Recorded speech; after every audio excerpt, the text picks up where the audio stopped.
Okay, so good afternoon, beautiful people. This is the Day and Night Podcast with your host, Matthew, aka The Truth. All right, so I'm pretty sure you can already see we're missing somebody. So Mark is on vacation yet again. He's in South Carolina um, at our cousin's wedding. Unfortunately, I wasn't able to make it, so he's there, and so we're gonna go ahead and push forward with this episode 48. We have a good one for you. This may touch a little people a certain type of way, but just bear with me. I promise you it's a good topic. So today we're going to go over self-love. It's something I feel as though that's very, very, very, very important. Um, I hear a lot of people talk about it. I talk about it sometimes, and I believe that sometimes people are kind of not 100% sure what self-love is. So that's what we're going to talk about. For those of you that are watching, I ask you to like, comment, and subscribe if you can. And okay, so we're going to get into it. All right. So, like I said, today's topic is going to be self-love. So self-love is, as most topics, it's relative. So some people may see self-love as basically, I'll call it self-care. That's buying stuff for yourself, taking yourself out on a date, being nice to yourself, and so to speak. But it's more to it than that. So I have about 8 attributes, characteristics, however you want to look at it, that really determines or can give the foundation of what self-love is. So this one touched me to my, I don't say to my heart, but this one is serious for me because it's something that I take 100% serious. It's something I don't play with. I'm still evolving as a person, and I know that I have grown, and I know that I have a lot of self-love. Some people see it as I've been told I was a narcissist, or I have narcissist not capabilities, but characteristics. Some people see it as arrogant. Some people see it as cockiness, but it's not. It's just I know who I am. I'm going through the fire, so to speak, and I love who I am, and I love who I'm becoming. So I walk with confidence, and I'm at a place in my life where I'm not going to allow anything or anybody to separate myself from where I'm going and knowing who I am, if that makes sense. So without further ado, I'm going to go ahead and get into it. So the first one is self-acceptance. So I'm just going to go ahead and read what the self-acceptance is. So basically, self-love begins with accepting yourself for who you are, with all your strengths and weaknesses. It's about acknowledging your imperfections and understanding that they are a part of what makes you unique. So that's something that I feel as though it took me a while to really understand and understand. Was not going too far in depth, but just giving everybody a backstory. And I'm pretty sure Mark may have a different perspective. And that's why it's called Day and Night. But he have a different perspective as far as how he saw us growing up and what we went through and so forth. By any means, we didn't go through, a bad childhood. We wasn't physically abused or anything like that. I kind of teeter on the line of mental abuse, just for the simple emotional abuse, just for the simple way, the way my mom was with my dad, rest in peace. And at a young child, such a young age, I didn't realize the damage that it was causing, as I was growing up. Without going too far into it, not like throwing my mom under the bus or anything like that, she had her issues with Black men. And she would say certain things to my dad that anybody would seem inappropriate and damaging to, young Black males growing up. She would basically tell my dad that, Black men ain't shit and white men is better. So just think about that for a minute and how that could damage a young child at such a young age. And like I was saying, like growing up, I didn't realize it. I didn't embrace it at the time. But while it was happening, it was actually doing damage subconsciously. So, and, just growing up, I was real thin. Me and Mark was real skinny. And that was something that I looked at as that it was like a disadvantage. I felt a certain type of way because other kids in our neighborhood was a little bit bigger as far as weight wise. I'd never played sports. Now we played sports in the street. We was real good at basketball, multi-talented, athletic. We could play football, basketball, track. My dad tried to get us in baseball, but that's just something I wasn't feeling. And I don't think Mark was that much either, but that's something my dad tried to push. But anyway, so I just felt as though I wasn't where I should have been at a certain age.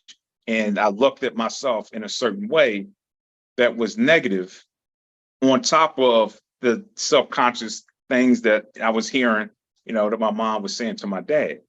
So on top of that, those two things, it basically was growing inside of me, low self-esteem and really not loving myself for who I was. So I didn't accept myself for who I was. I mean, I don't think any young child would. Maybe now, maybe a little bit different, but I don't think any young child would at that, such a young age can accept who they are and know who they are, because you get children picking on you at school or in the neighborhood or whatever the case is. So that can be damaging to, a person's psyche. So just growing up, like I said, hearing that stuff from what my mom was saying, the issues that I had with my weight, that, like I said, subconsciously was putting me in a space of not loving myself.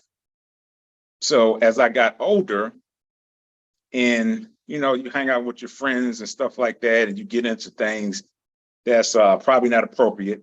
We started drinking at a young age, malt liquor, for all the old school heads out there, Odie, St. Ives, Private Stock, you name it. We was getting it on the weekend and was drinking heavily, like a 40 ounce, knocking them out, 2, 3 at a time, maybe.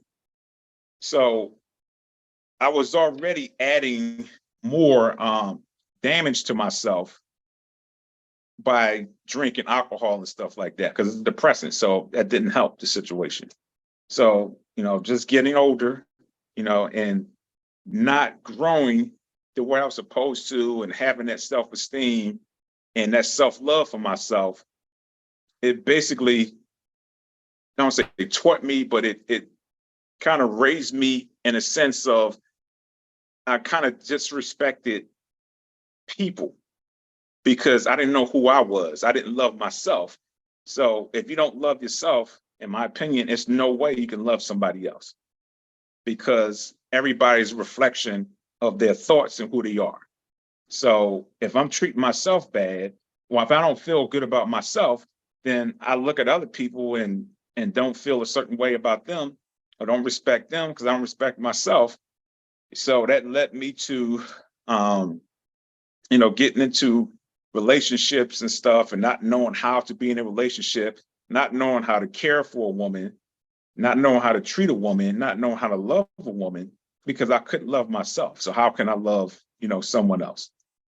And looking back at it now, I can see the damage that I'd done to like my ex-wife.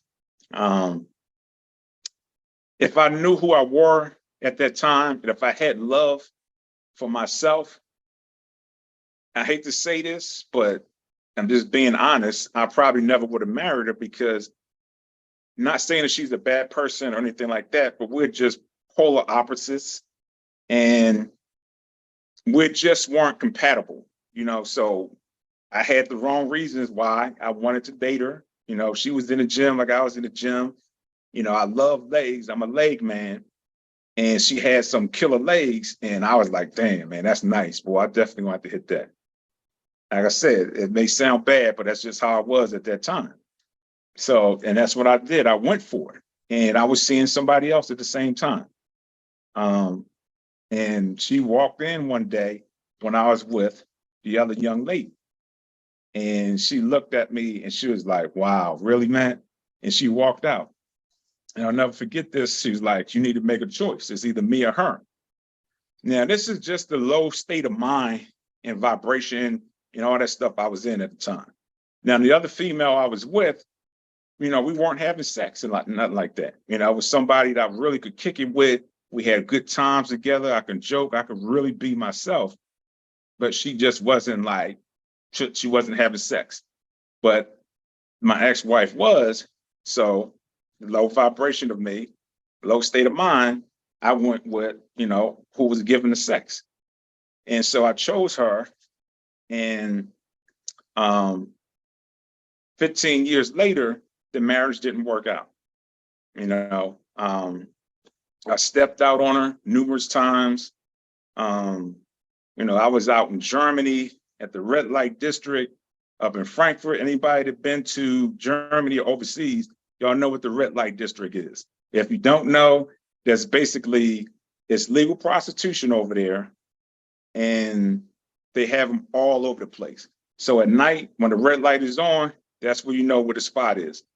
And the difference with over there than here is it's like an occupation, it's legal. So they all had to be not drug tested. They had to be STD tested. So everything was legit. Like you couldn't really get an STD unless somebody was just off the chain over there. And I was in those stores like candy, and again, because I didn't love myself, I didn't know who I was living recklessly, on top of the drinking alcohol, the promiscuous, extramarital affairs and stuff like that. I was out there, and at the time I didn't realize it. I just thought I was doing me. I thought I was cool. I thought I was, just being a man, not realizing I was hurting myself and I was damaging myself. So I said all that to say this. Oh, that's the other thing too. I was like addicted to porn. I was like a masturbator king. Just you name it, I was out there. I was just seriously abusing myself. Like I said, I didn't have any self-love for myself. And it was obvious in the way that I was acting. And that's what I believe some people don't realize is when you don't have self-love for yourself, it shows in different areas of your life. So the way you treat other people with one, in the way you treat yourself will automatically tell a person that that individual don't have self-love for themselves. Because once you really learn to love yourself, then you treat people differently.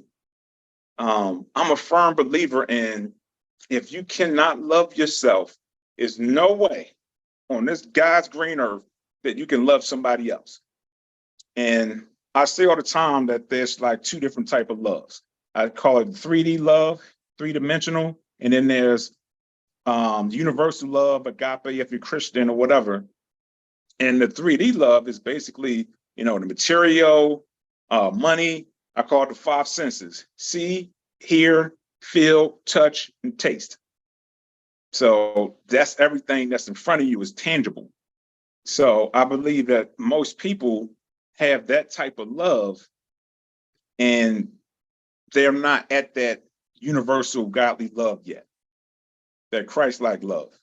And I'm a firm believer, and that's what our true purpose is here. Most people, I believe, that they believe that the goal is to get the most money, get the best type of house, the cars, the businesses and stuff like that. That's all good. That's living the human experience, but that's not the purpose. Like the purpose is to grow and learn what true love is. And that first starts with you. That starts with yourself. And I was thinking about this today, and I'm just being straight up. I was never taught how to love. I just want everybody out there to think about it and comment if you're watching. Has your parents taught you how to love? Like, how do people know how to love? Do we learn how to love from TV? Do we learn how to love from our parents, which should be the number one way of learning? But like, have anybody seriously like set you down and said, okay, let me teach you about love. This is what love is. Love first starts with yourself. You can't love somebody else until you love yourself first. So I never had that. And I'm not making excuses. You know, I'm just being transparent. I'm being real. I never was taught. Again, Mark may have a different answer. My other siblings may have a different answer. But for me, I don't ever remember my mom sitting me down and said, okay, let me teach you all about love. Excuse me. I know we went to church and you hear, you know, through the pastor and through the Bible and stuff like that. But as far as like really being sat down and just taught what love is, I never was taught that. So, like I said, just growing up and being in all the things that I was into, I never loved myself. So it's no way I could express that love to anybody else. And, you know, that's what that first one is self-acceptance, is just accepting yourself for who you are. I couldn't accept myself for who I was, you know, when I was growing up. You know, I won't say I hated myself, but I disliked myself. And so I thought by doing certain things that would bring a feeling of satisfaction or a feeling of love. And it didn't. You know, like I said, I was hurting myself. And that's what most people don't realize, is if you don't love yourself, then how do you love somebody else? Okay, so now the second one is positive self-image. Developing a positive self-image is crucial. This means feeling good about your physical appearance, but it also extends into appreciating your personality, skills, and achievements. So I already spoke about how I wasn't comfortable with the way I looked and stuff like that. Now, bodybuilding was always a desire of mine, and it was a passion. It was something I always wanted to do, but still a small part of me wanted to do it because I felt as though that's the only way I would be accepted and I would feel good about myself, is if I looked a certain type of way. And, you know, you see it, certain type of men get certain type of attention from women and even from men. So if you want to believe it or not, if you ain't like 6'3", 6'4", you got pecs that's crazy, a six-pack, biceps, you hung or whatever the case is, a lot of women will look past you. I'm not saying all women, but a lot of women will. So as a young male growing up and you seeing this and they promote all that stuff, you know, on TV and entertainment and society, it kind of put in the back of your mind like, man, I'm not good enough. So maybe if I do this, then I'll be accepted. So just knowing who you are and just accepting who you are and just embracing that and saying, you know what, it doesn't matter. I am who I am. This is how I was made. I accept me for me, regardless what the world says. I'm going to love me for me. And if nobody else can love me for me, then it is what it is. But I know it starts with me first, and I'm going to embrace that, and I'm going to appreciate it. So, you know, self-image is big. And not to attack women, but I think women kind of deal with it a little bit more so than men. And we kind of spoke on this last week. For me, I just feel as though society is putting out what women are supposed to look like. And like I said, I don't know about every other place, but here in Atlanta, from what I've seen, majority of the women, more so Black women, that got the fake hair, the lashes, you know, all the makeup and stuff like that. And they feel as though that's what beauty is. And they feel confident and good about themselves. And on actuality, it really, to me, it doesn't say that you are, because you're putting on a mask and that's not truly who you are. So can you truly look in the mirror when you get up and say, I don't care what society says, I love the way I look. I'm a beautiful woman. I don't need all the makeup. I don't need the extra hair. I don't need the 12-inch eyelashes, and I'm accepting me for me. So I think women deal with it a little bit more so than men, but men do too, just not at that level, I believe. So self-image is big. It's just something that, again, that goes along with loving yourself. So I believe, like, if these attributes was given to children when they was growing up and taught, okay, this is what you should have, this is how you should approach it, I think more people would not have lack of self-love. Okay. So, okay, moving on to the next one. Self-compassion. These are some good ones. These are some good ones. Self-compassion, being compassionate toward yourself, means treating yourself with the same kindness and understanding that you would offer to a friend. It involves forgiving yourself for mistakes and not being overly critical. Now, I'm guilty to this to an extent. And I remember I went and seen a Reiki specialist. I don't know if anyone know what Reiki is. That's energy work. And that's basically the person is standing over you, they hover over you, and they go over all the contact points, and they can feel your energy and stuff like that based off the chakras. So anyway, so I went to this specialist, I sat down, they do a consultation, they talk to you and stuff like that. So she went and did her, her work, energy work. And when we was finished, she said, you don't have compassion for yourself. And this is what's funny about it, because I was told, like, I don't have compassion, like my heart chakra was closed and I'm not compassionate about other people and stuff like that. I'm just too hard. And I told her that. She said, no, I don't see that. It's not that. You're not compassionate with yourself. You're too hard on yourself. And that's exactly how I was. I still am to an extent, but not at that level. And I just was not being compassionate with certain things that I went through, making bad decisions or whatever the case is. Instead of just saying, you know what, you made a bad decision, learn from it, dust yourself off, pick yourself up and keep moving and just learn from the mistakes that you made. So I never really did that. I always beat myself up, like, oh man, I can't believe I made that decision. That was dumb. This is going to affect me for a long period of time. So I would just contemplate it for days and stuff like that. So I wasn't compassionate with myself, but I was compassionate with other people. They would say or do something, and I would say, nah, don't worry about it. They probably did this for whatever reason, whatever the case is. I was more compassionate with other people than I were with myself. And that was damaging. Again, I wasn't loving myself.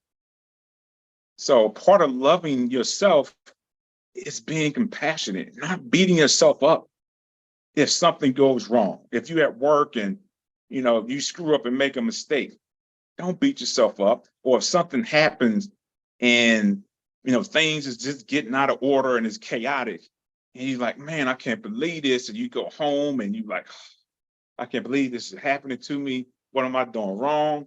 And a lot of times it's probably not you. It's probably somebody else. But you're not, being lenient with yourself and having compassion.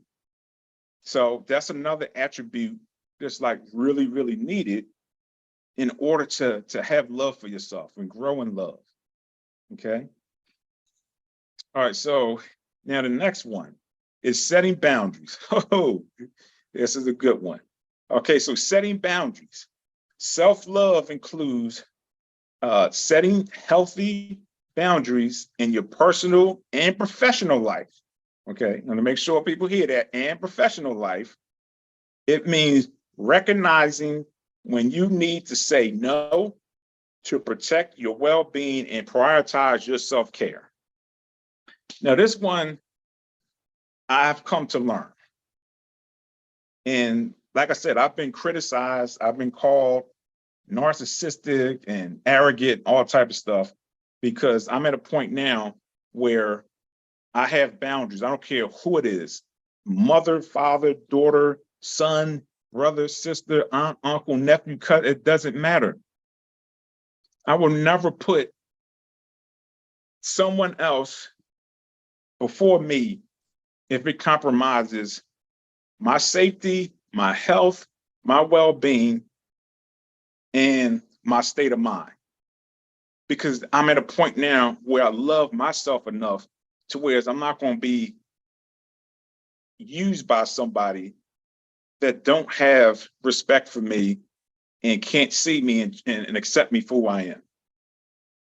So I think a lot of people, and I've seen this when I was in the military and even out the military, a lot of people, especially at professional level, they don't know how to set boundaries, especially like if you're an employee and you have a supervisor or the boss or whatever, owner, whatever you want to call it, and they're asking you to do certain things and it's just things you don't feel comfortable with. And because they're over you, sometimes you might feel as though, man, I can't say what I want to say. I'm afraid to tell them no because I don't want to lose my job. Or I don't want them to think that I'm not a good worker. I'm not part of the team. I was always told, hey, T, you're not being part of the team. And I was like, well, I'm sorry you see that, but it's just some boundaries I'm not going to cross. There's certain things I'm not going to do because now I'm at a point to where I love and respect myself. And I know I'm not going to put myself in a position that's going to be damaging to me.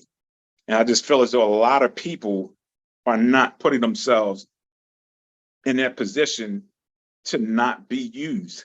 And I think as far as not professional, but personal too, I think I see it more so with parents and children, whereas, especially if it's a parent, let's say it's the dad, for example, if he, separated like I did from my wife, ex-wife, and you may feel obligated to do certain things for your child because you don't want them to feel as though, well, you weren't here, you the one that left, so you need to do this for me. And sometimes that put that parent at a disadvantage because they don't want to say no and they don't want to be too harsh because they don't want to lose the love of that child or the relationship.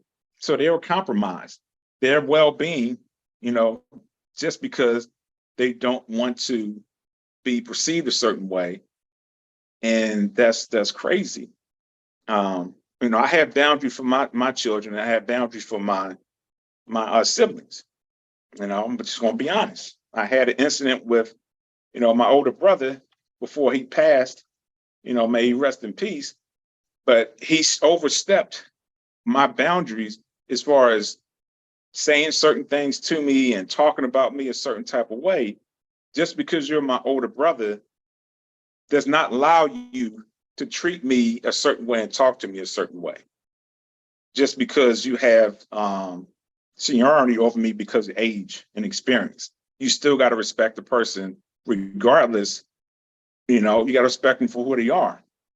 And he didn't do that. So I didn't talk to him for a while. I think I seen him once before he transitioned. And that's just something that, like I said, I'm at a point in my life to where I love myself first. Because if I don't love myself first, then no one else is going to love me. So I just have boundaries set in place that I'm not going to allow to be used by anybody. My older sister, a while back, said burn in hell. To some people, they might be like, well, she may have said it because she was upset or whatever the case is. You can't hold that against her. There's other issues. I'm going to put her business out there. That's the reason why she did it. She apologized and she was like, don't wear it to my heart, wear it to my brain or something to that aspect. But I look at it different only because we're older. Like I said, I went through the trials. I went through that stage of not loving myself. So I've grown. So at no point I'm going to call somebody out their name. I'm going to disrespect somebody because I'm upset. That's childish and it's immature. As an older adult, you should be mature enough and seasoned enough to know that you don't verbally attack somebody. You definitely don't physically attack nobody, but you don't verbally attack them either. So like I said, I know somebody out there like, that's too much. You're just being sensitive. No, it's just, like I said, I have boundaries in place and I love myself enough that I'm not going to allow anyone to disrespect me. And I heard this saying before, and I'm pretty sure everyone else may have heard of it too. What you allow somebody, how you allow somebody to treat you, or what you let them do is how they're going to treat you. So if someone disrespects you any certain type of way, and if you're accepting of it and you just brush it off, in my opinion, and say, as they just said it because they were upset or whatever, they're going to continue to do it because nothing was said. You know, them by saying that is already letting you know that they're not a healed individual. So only time people say certain things like that, whether it's physical, mental, emotional, whatever, is because that person is unhealed. So that's why having self-love for yourself is important, because a healed person that has love for themselves is not going to disrespect people. I don't know if anybody out there ever been around somebody that you can just feel that they're a good person, the way they speak to you, the way they speak to everybody else, the way they carry themselves. And I'm sure that's somebody that truly loves themselves. They are healed and they know how I treat other people is affecting them, but it's affecting me more than it's affecting them. And I think that's what a lot of people don't realize. When you treat people a certain type of way, it's more damaging to you than it is to that person. Because some people would take it and hold on to it like I used to when I was younger. But then you have some people would just react off of it. And then once you said it, okay, they squash it or whatever and move on. But then you're stuck with that. Then you're stuck with, I can't believe that person said this or did that. And they make me sick. Every time you see them, you have a certain feeling in you, your energy is getting high, and it's making you feel a certain type of way. So you're the one that's going to deal with that more so than the other one. So, that's why it's important that people get healed, and just loving yourself first. Okay, let me see if I got any comments on here, because I know I've seen one.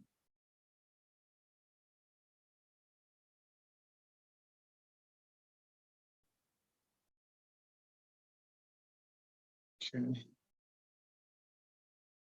You'll have to bear with me. This thing is acting up on me.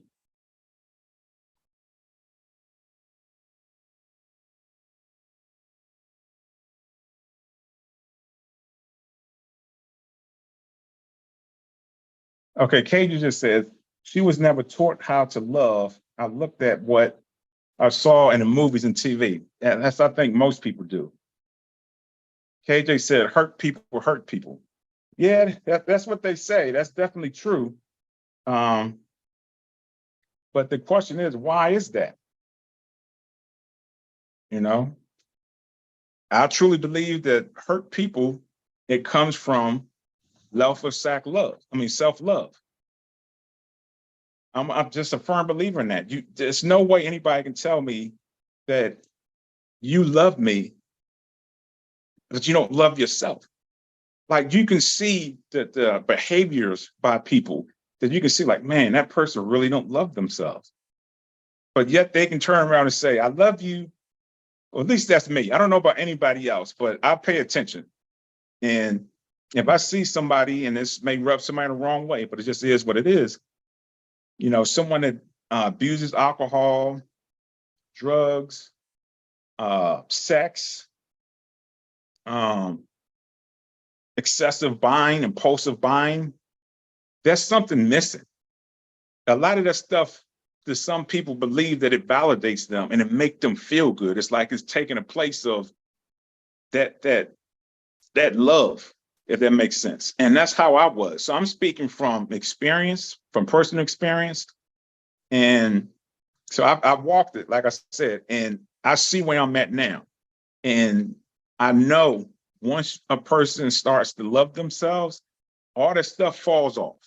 Like I said, the masturbation stuff fell off, the pornography fell off, the promiscuous fell off. All that stuff fell off. It's because I started realizing, okay, I need to accept myself for who I am. I need to have compassion for myself. I need to start setting boundaries for myself. Once I began doing those things, then I, became more loving of myself. And, like I was saying earlier, people dog me out and say I'm too stoic and I'm too serious and stuff like that. It's not that. It's just I know who I am and I love myself. I am not putting myself in any position to be taken advantage of.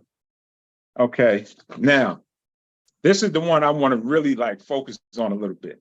Self-care. Okay, self-care is taking care of your physical and mental health.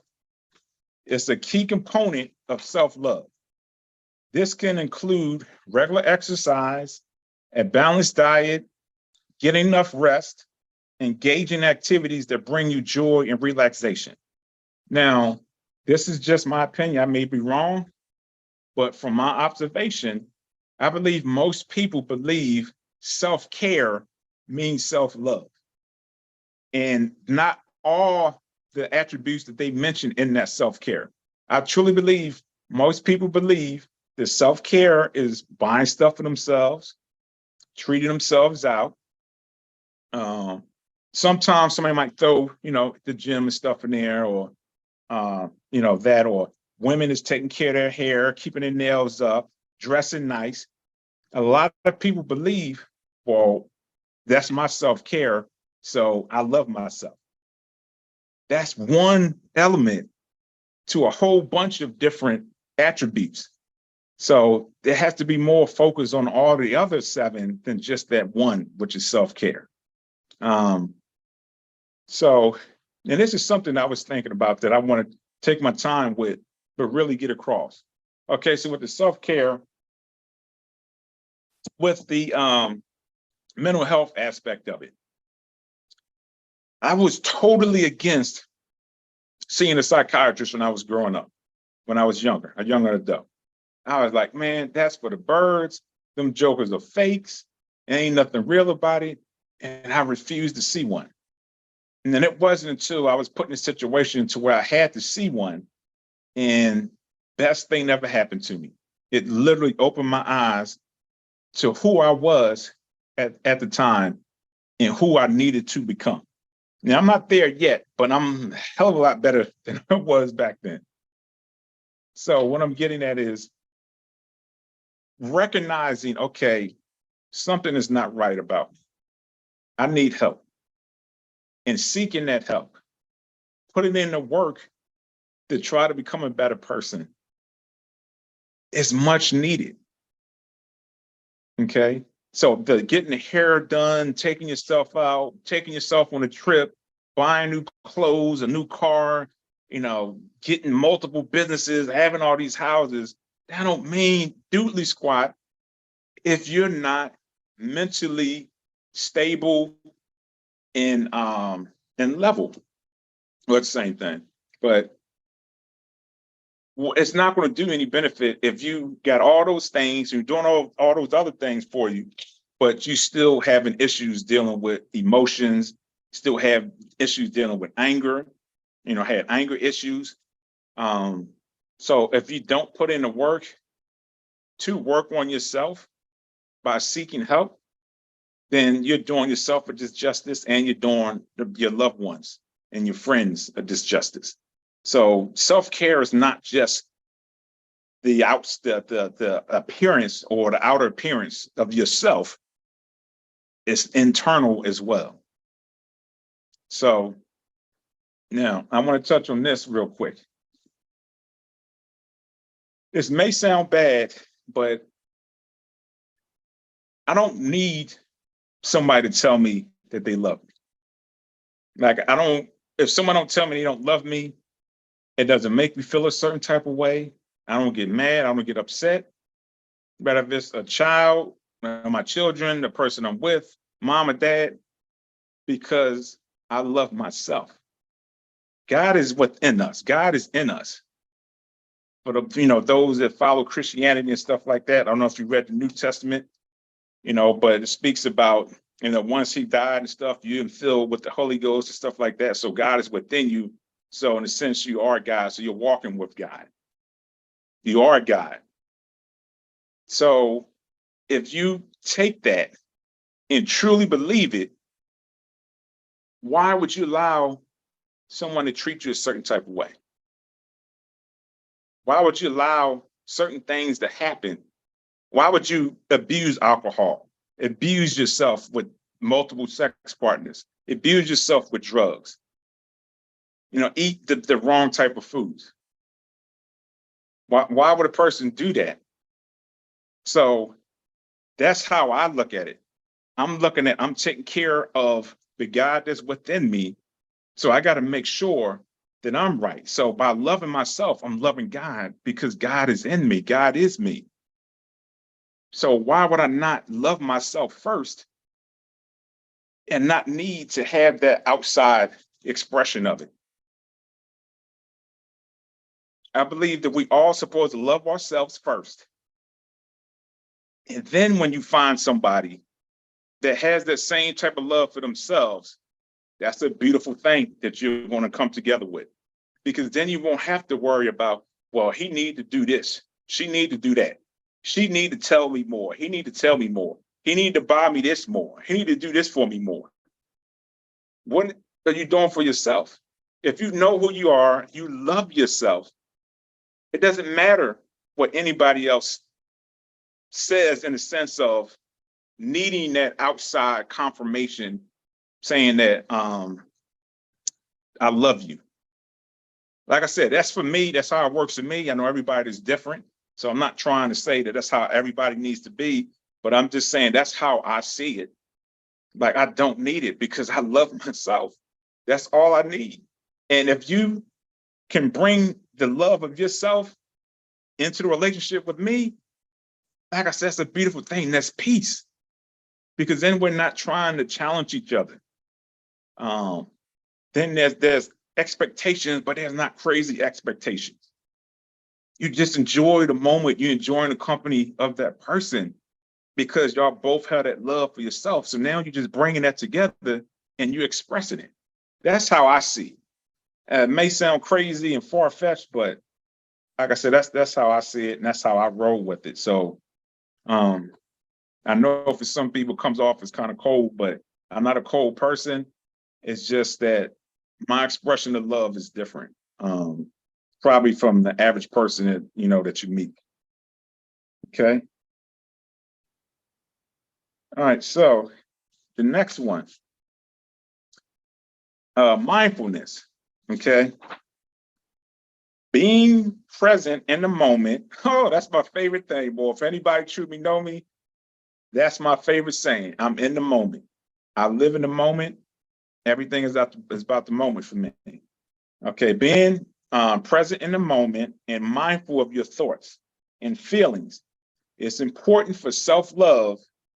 It helps you understand your own needs and desires.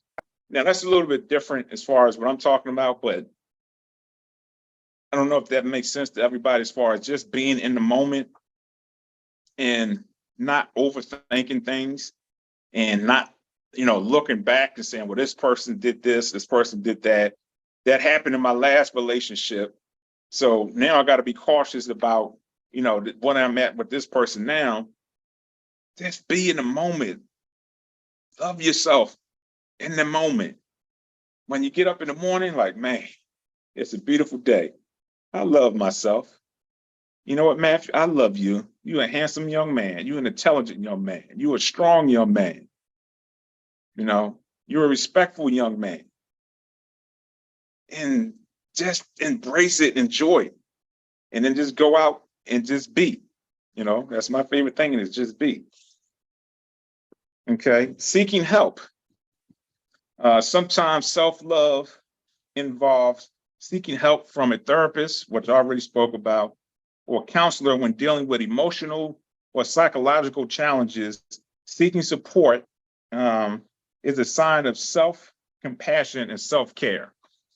So we're back to the self-care and self-compassion again. Those are the things that I look at when I meet people I listen to them, I observe them, excuse me. And if they are displaying certain characteristics, and you mention to that person, you know, not in a belittling type of way, but just mention it to them. Hey, have you ever thought about counseling? You know, I've been in counseling before. I know it works. You know, the stuff you're dealing with, it may help to talk to somebody else or whatever the case is. And if the response is like the response I had, nah, I'm good. I don't believe them, believe in them, that they're fake, then that's a red flag. Because again, they're not having compassion for themselves. Are they truly looking at themselves in a sense of, okay, I've been told I have these issues. I know I have these issues, but you know what? I'm not going to do it anyway because I don't feel as though I need it. That's a red flag. Okay. Now, this is something that I want to talk about that I don't want to forget about. One of the biggest things I believe that a lot of people suffer with is when they're in a relationship or they're dating somebody. Most people believe because that person is doing something for them, whether they pay for them all the time for something, they give them money, or whatever the case is, a lot of people identify that as love.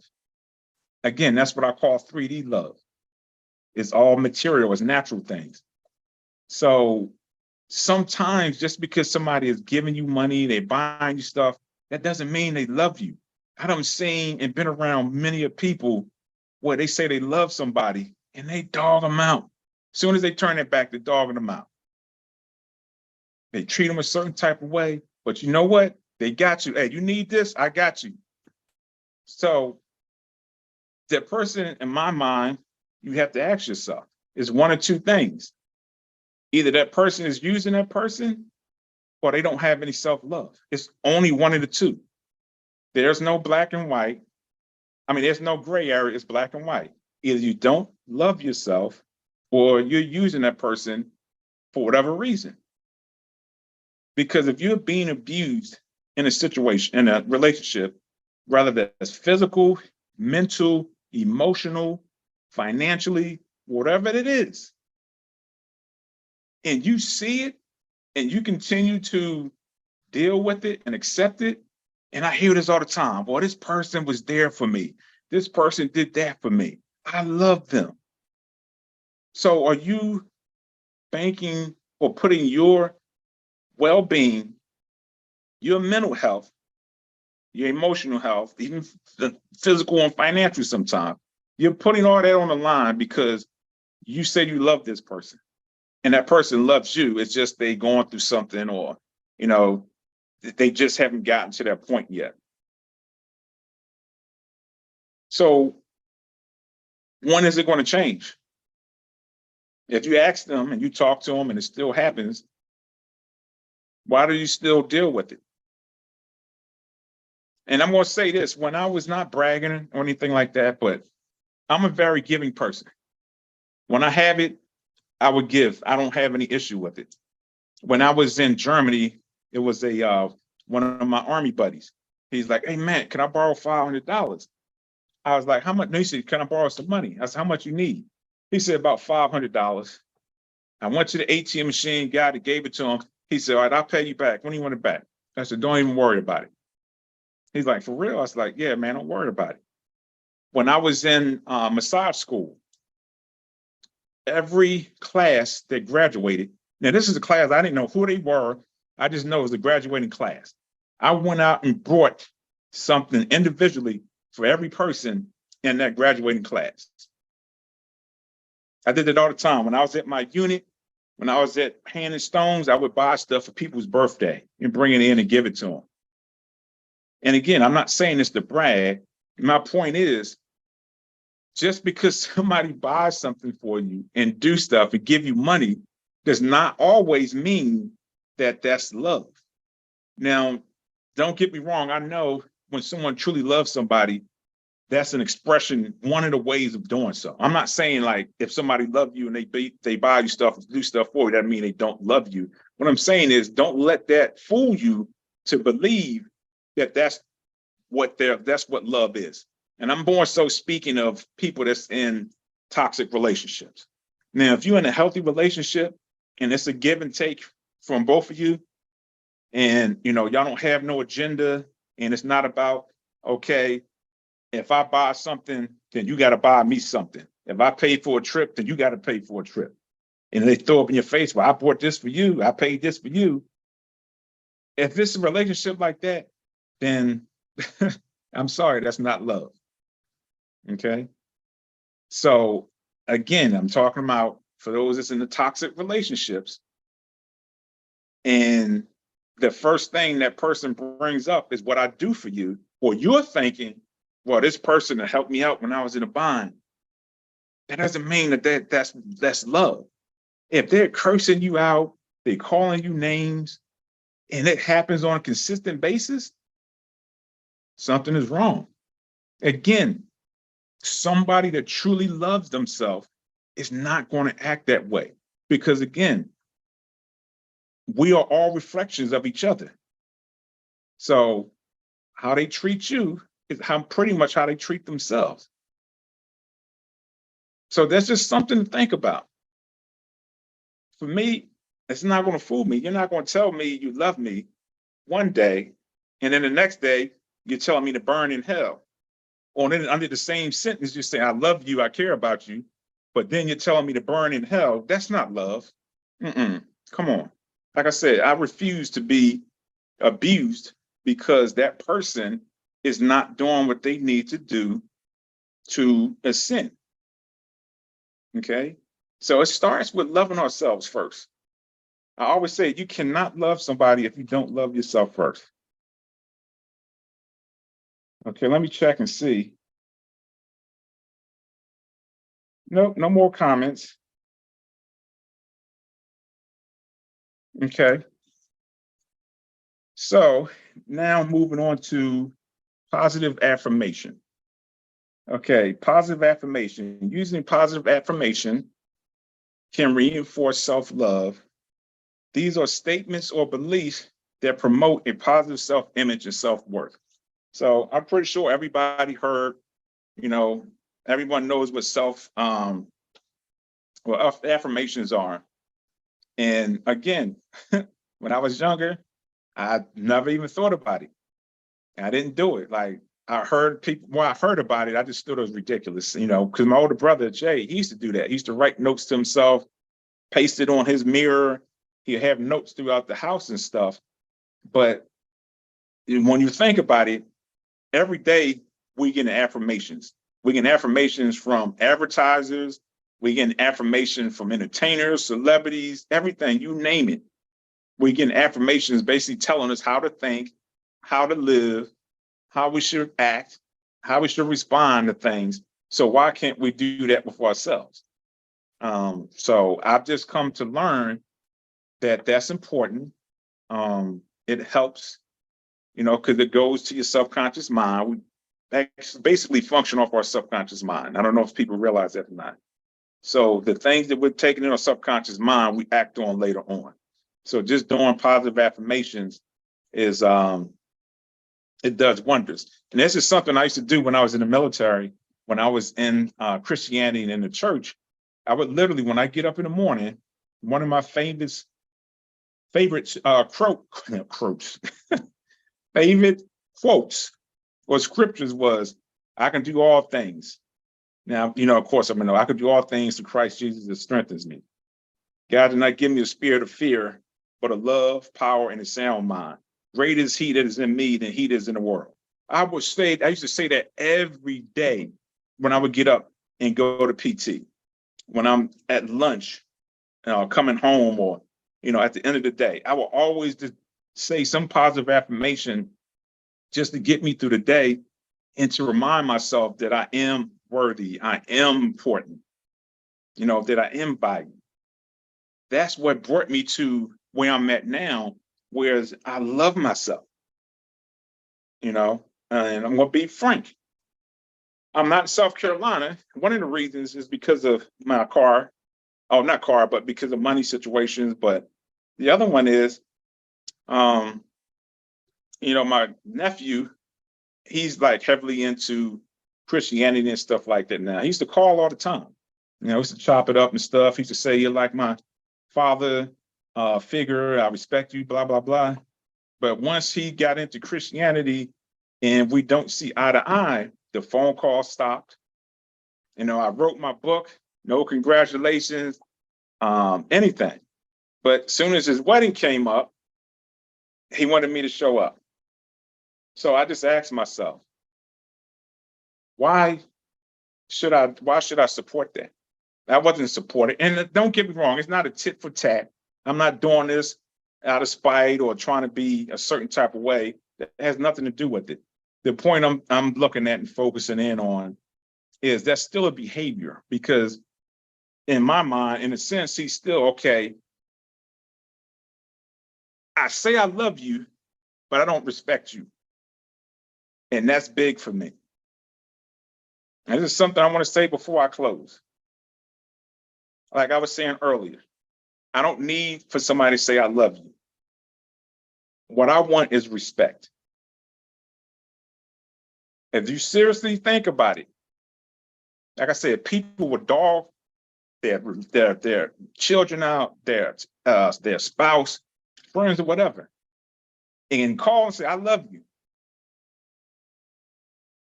and have no second thoughts about it. But then they don't respect you. They don't respect your time. They don't respect your place.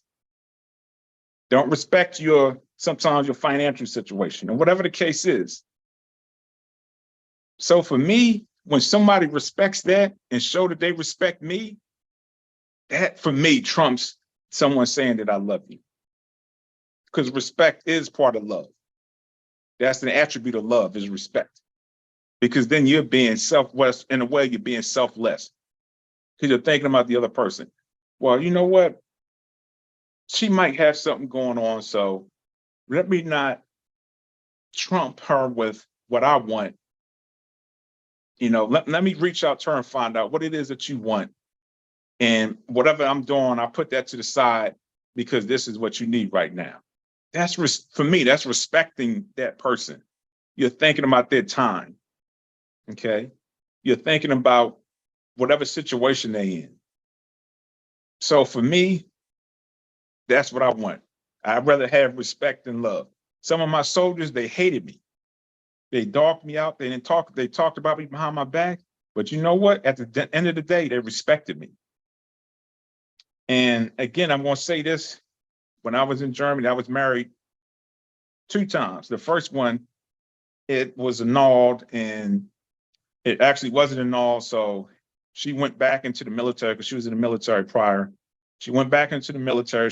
Went to the Navy. She found out that we weren't officially married. So she wound up calling my unit, and my unit called me, and I was being investigated by CID, Criminal Investigation Division. They was going to chat me out and everything. They was going to send me to Leavenworth because they said I fraudulently signed documents and I was living 2 lives, just craziness. And it was a Black Sergeant Major Etheridge. I'll never forget him. He came up to me. He said, "I know you're trying to live a double life, and I'm going to do everything in my power to see you don't get promoted and to see you get put out the Army." For that year, when I was being investigated, I killed it. No, they couldn't touch me. Long story short, I was exonerated. I went back home. I got divorced, came back, worked for the same sergeant major that said he didn't like me. He thought I was doing this and that.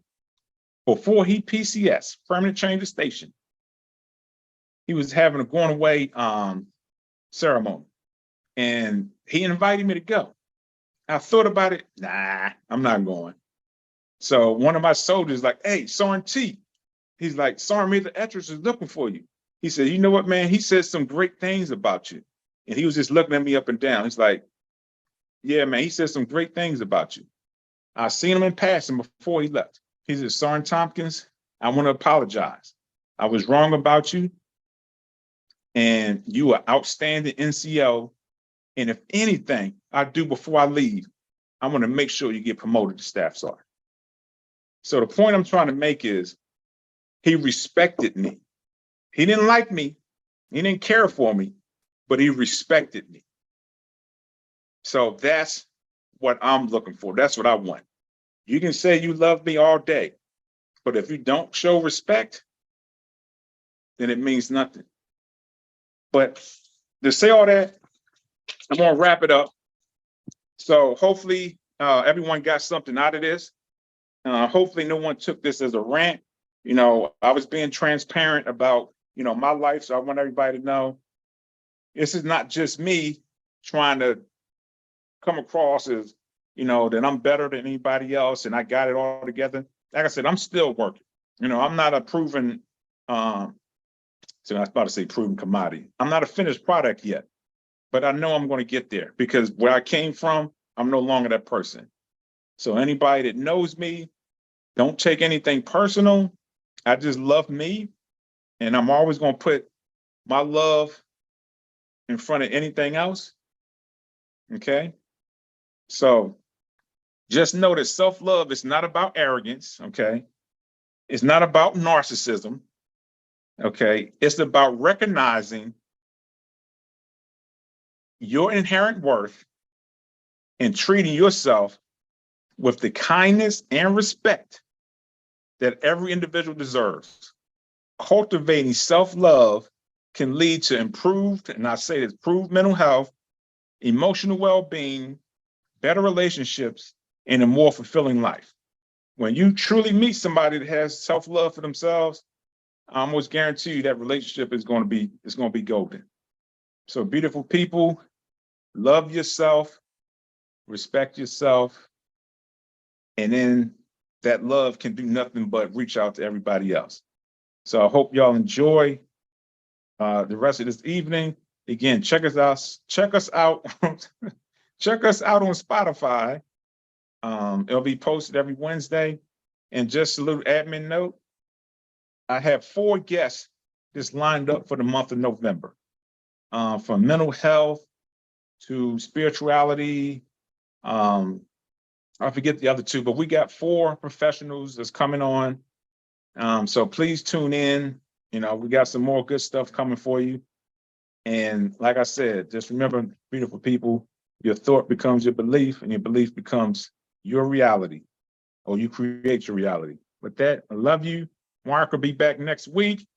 All right, y'all be good. Peace.